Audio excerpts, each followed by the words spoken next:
Hello friends, myself Ashok Bagda from Dr. Subhash Technical Campus, and today we are going to discuss about introduction about vibration from the subject dynamics of machinery. So let us understand, let us discuss about the vibration. So when any elastic body such as spring, shaft or beam is displaced from equilibrium position by an application of external force and then release, it commences cyclic motion. Such a cyclic motion of body or system is due to the elastic deformation under the action of external force, is known as a vibration. My dear friends, if we displace any elastic body by giving some external force, then this body will oscillate, having some cyclic motion because of its elastic properties, material elastic properties. And when this body is oscillate about its mean position, then we can say that this body is under the vibration. All the bodies possessing mass and elasticity are capable of vibration. My dear friends, our heartbeat, it is also an example of vibration. We are walking on the earth because of vibration. It is also an example of vibration. When any body having to and fro motion from its equilibrium position, then we can say that this body is under the vibration. When elastic body is displaced from its equilibrium position, the work is done by external force in producing displacement or a deformation against the internal elastic force, which is resist deformation. This work done is stored in body as elastic strain energy, also called internal potential energy. When external force is removed, the internal elastic force causes the body to restore its equilibrium position.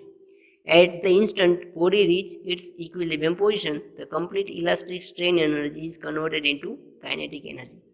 My dear friends, if we take an example of spring, so if we consider a spring, we compress the spring by applying some force, and when we remove the force, then what happens? Then spring will come in its equilibrium position. Then our spring having some cyclic motion, and such a cyclic motion is known as a vibration. So in case of spring, what happened? So when we apply a force on a spring, when we compress the spring, then what happened? A spring stores some strain energy, or we can say that potential energy. And when we remove the force, when we remove the load applied on the spring, then what happened? This elastic strain energy is converted into kinetic energy.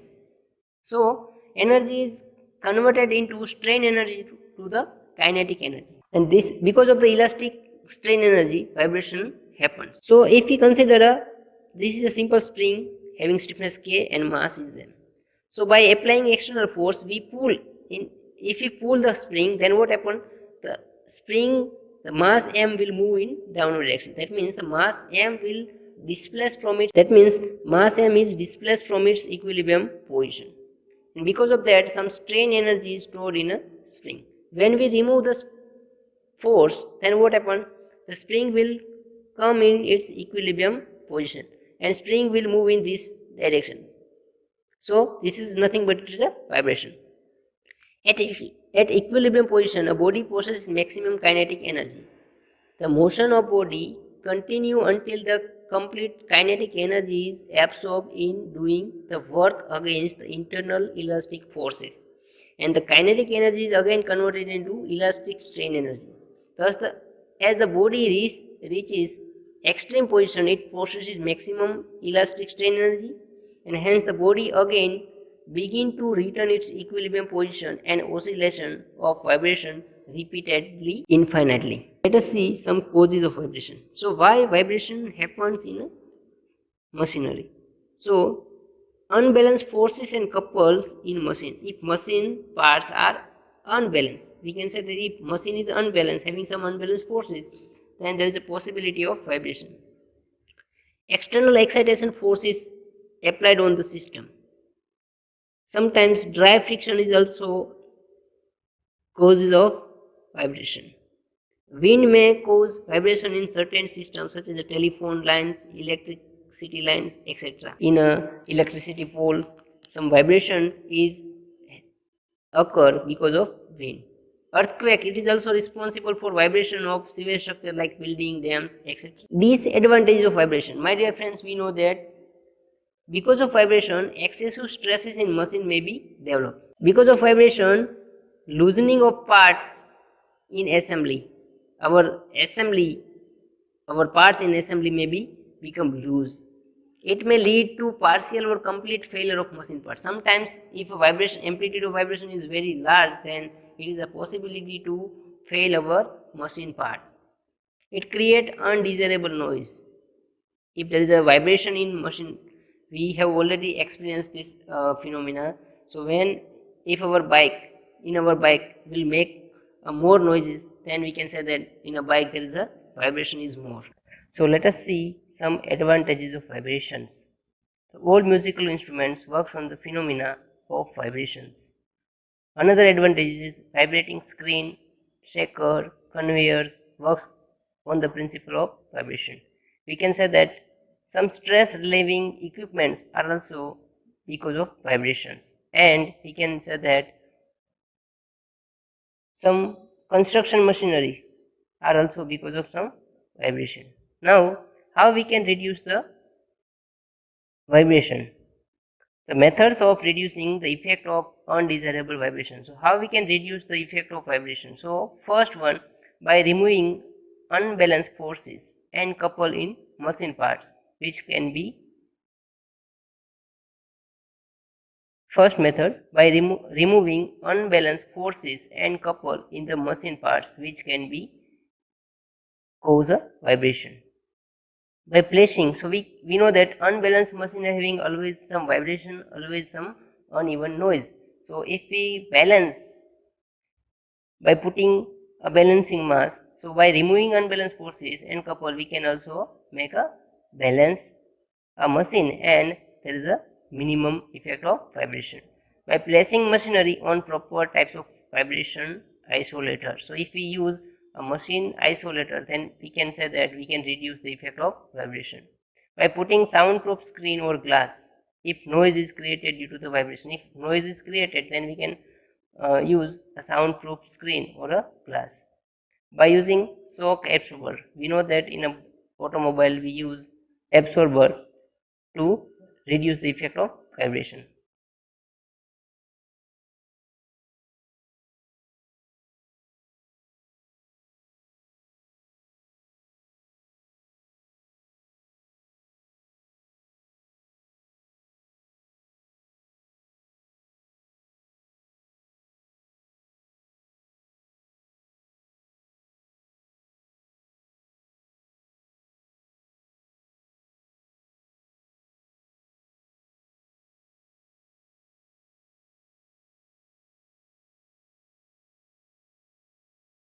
Thank you.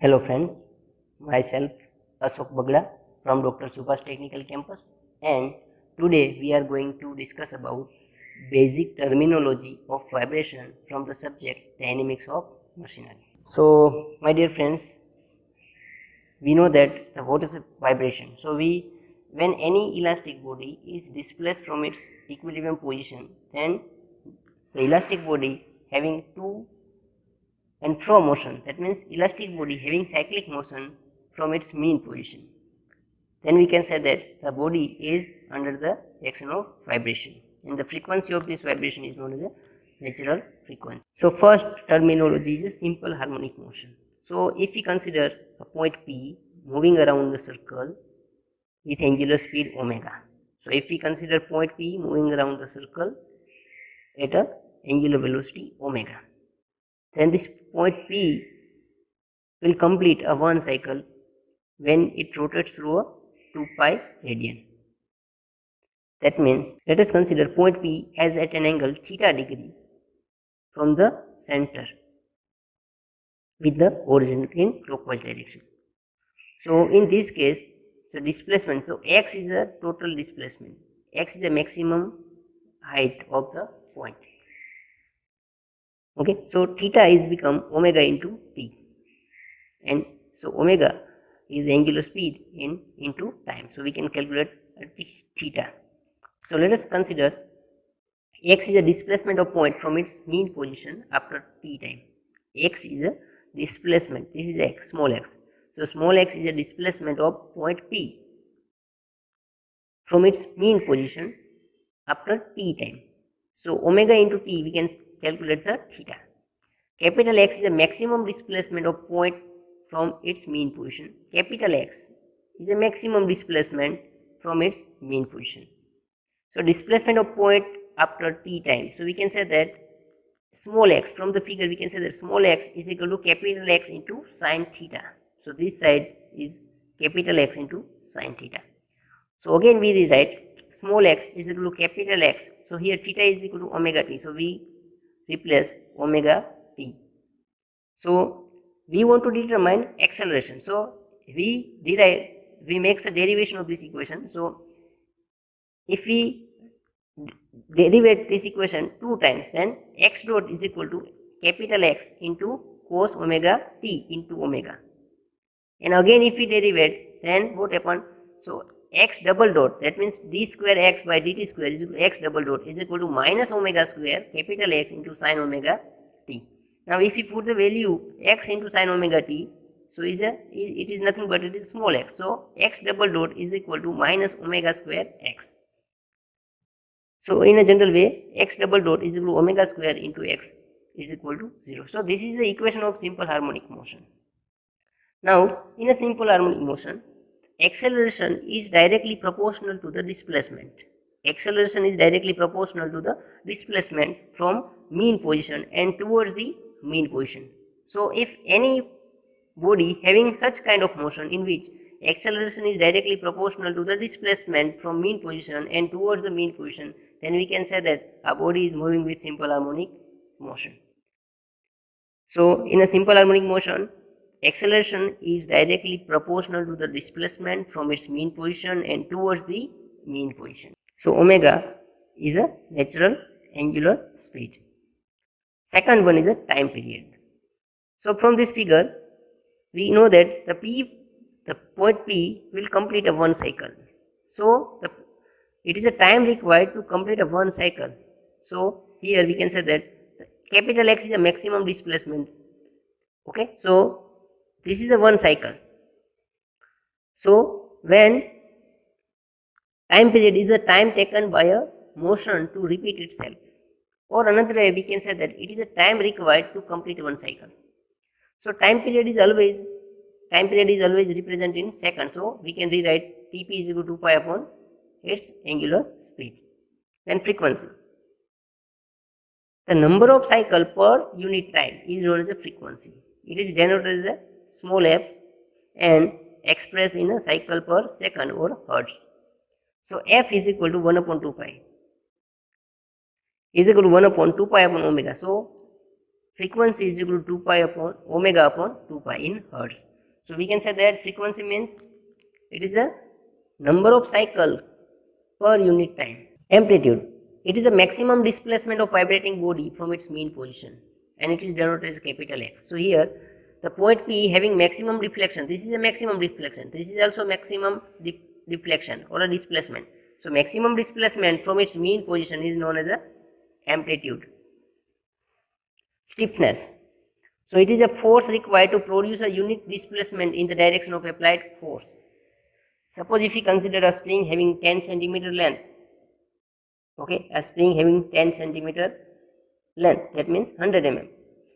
And if we pull this spring by applying a 100 Newton load, so, and because of this 100 Newton load, a spring having deflection is suppose 2 mm. Okay, so 100 divided by 2, that means 50 Newton per mm is its stiffness. So force upon deflection.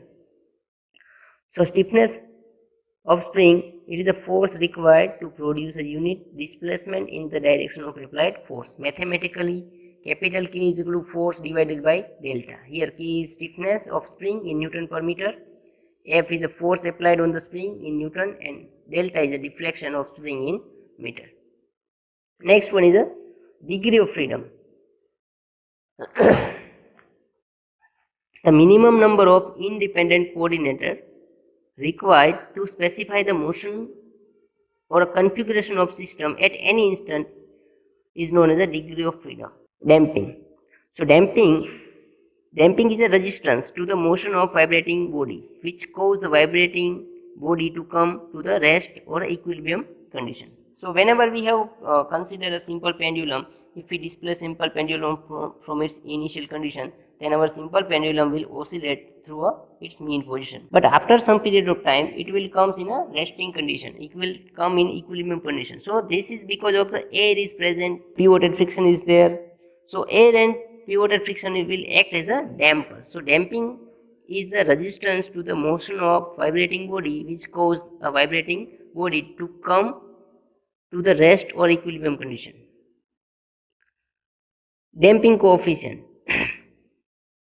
The damping coefficient is the damping force or a resisting force developed per unit velocity.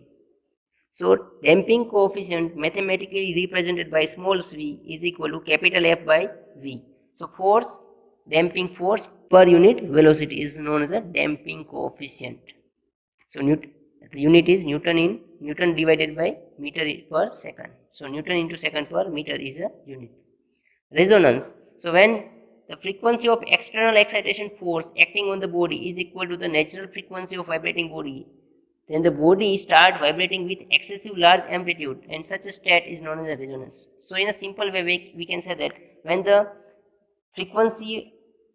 force of frequency is equal to the natural frequency, then our body will start to vibrate with large amplitude, and this condition is known as a resonance. I hope you understand about the basic terminology.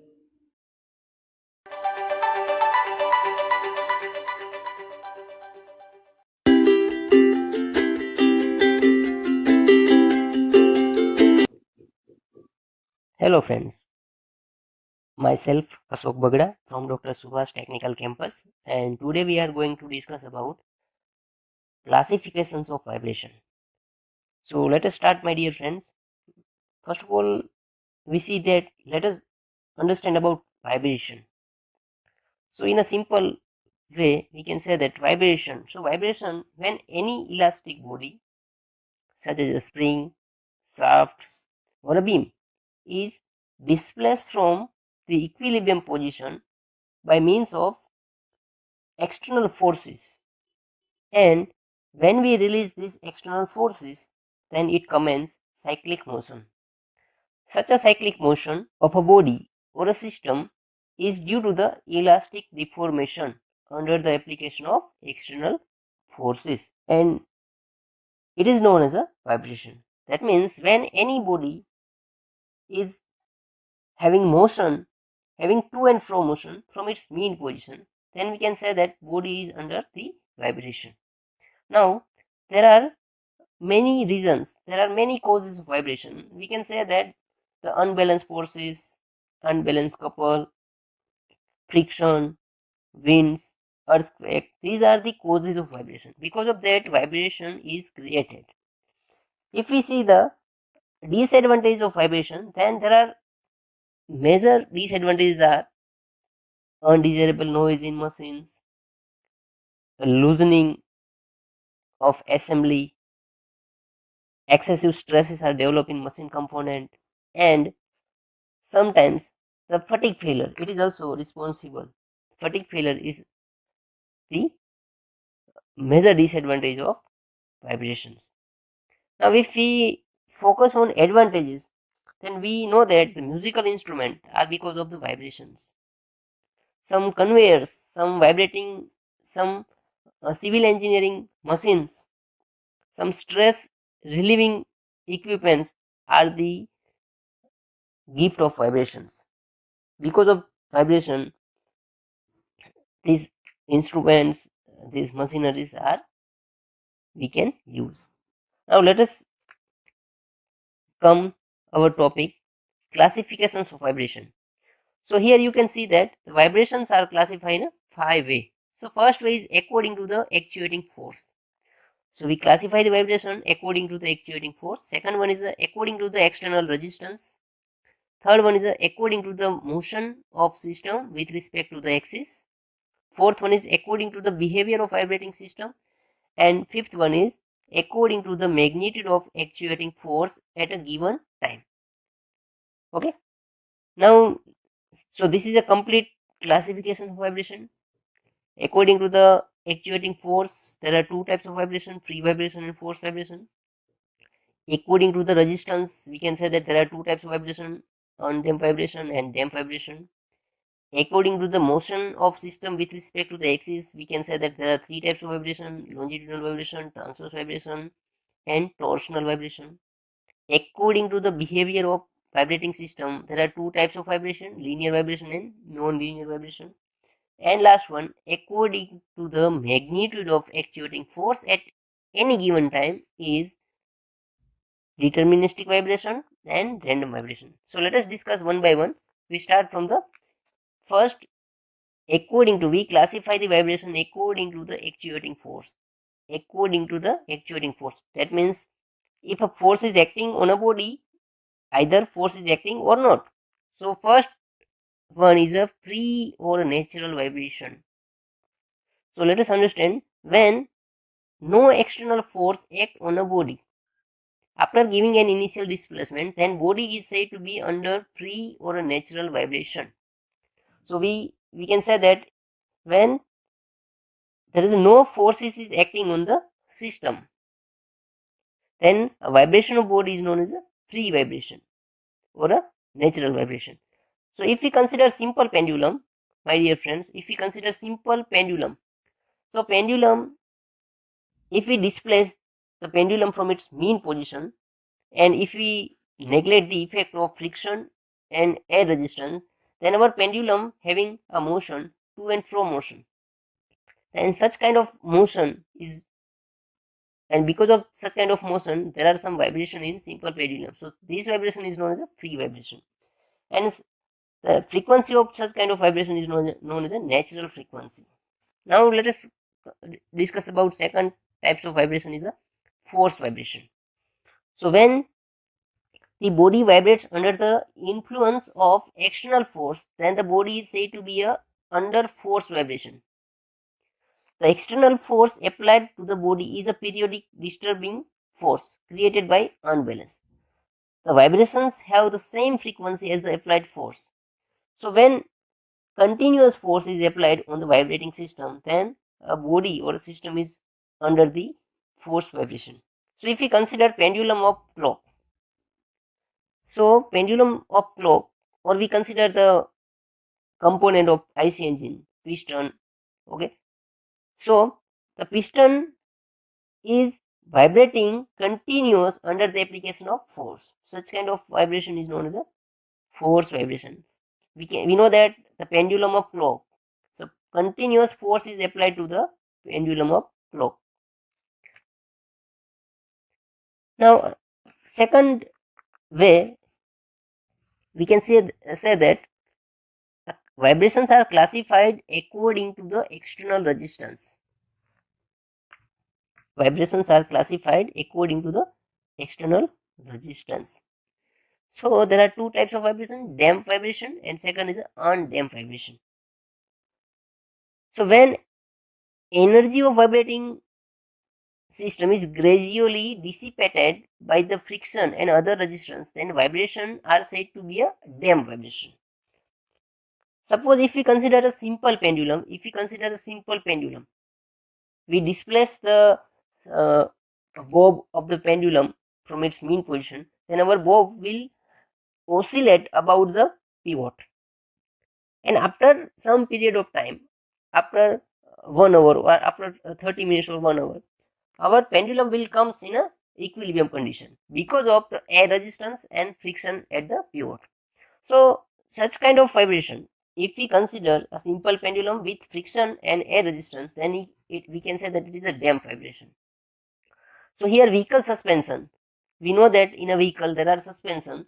So when there are some uneven road, is when we ride our vehicle on uneven road, then some vibration is occur in our suspension, but this vibration, the amplitude of vibration will decrease, the frequency is decrease, or we can say that there are damper is provided to reduce the effect of such vibration. So vehicle suspension, it is the best example for damped vibration. Second one is a undamped vibration. So we know that if there is no external resistance, to the vibrating system, then vibration is known as a undamped vibration. Now again we consider simple pendulum without air and friction resistance. If we consider simple pendulum without air resistance and friction resistance, then it is known as a undamped free vibration. In a practice, there is no presence of undamped free vibration. So here we understand the damped vibration and undamped vibration from the graph. So here this is the displacement and this is the time. So this is the first cycle of vibration, this is the second cycle of vibration. So we clearly see that when in an undamped free vibration, there is no reduction in amplitude of vibration. So in a first cycle, this is the amplitude of vibration. In a second cycle, this is also same amplitude. So we can say that undamped free vibration having no reduction, or there is no decrement in the amplitude of vibration. So we can say that at any instant of time there is the same magnitude. Second one is a damped vibration. So in a damped vibration, we know that this is the first cycle, this is the second cycle, this is third cycle. So cycle by cycle, the amplitude of vibration will continuously decrease with respect to time. So if we consider friction, air resistance in a simple pendulum, the amplitude will continuously decrease, and at some time it will comes in a equilibrium condition. So when the amplitude of vibration is continuously decreased with respect to time, then it is damped vibration, and amplitude is constant at any instant of time, then it is undamped vibration. Now third one, in a third way we can classify the vibration according to the motion of system. So if we consider, first one is a longitudinal vibration, second is a transverse vibration, and third is a torsional vibration. So when system vibrates along the axis of system, suppose if we consider a simple spring mass,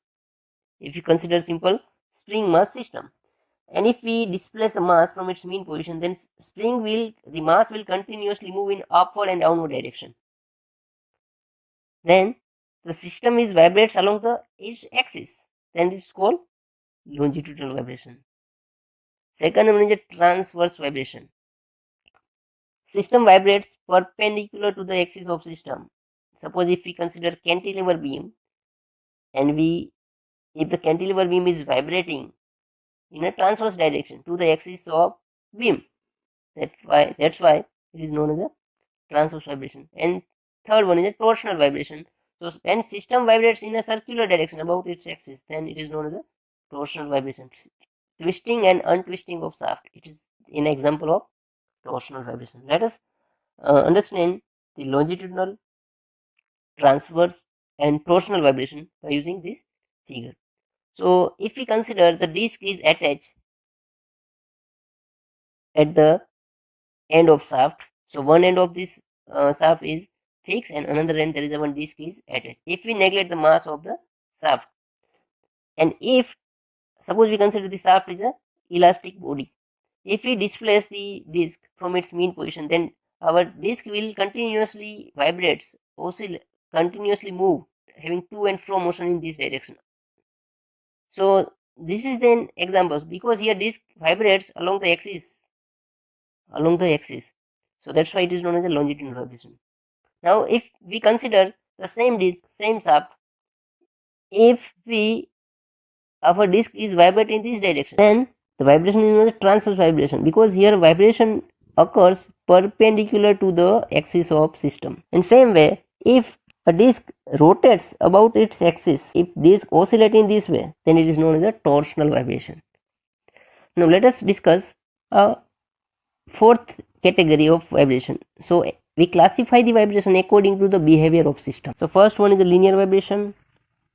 So in a vibrating system, the spring, mass and damper behaves linearly, then vibration is called linear vibration.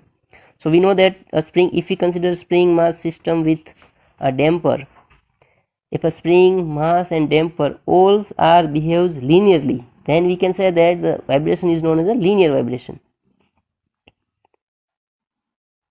And another one, the equation of this governing equation of linear vibration, it is also linear.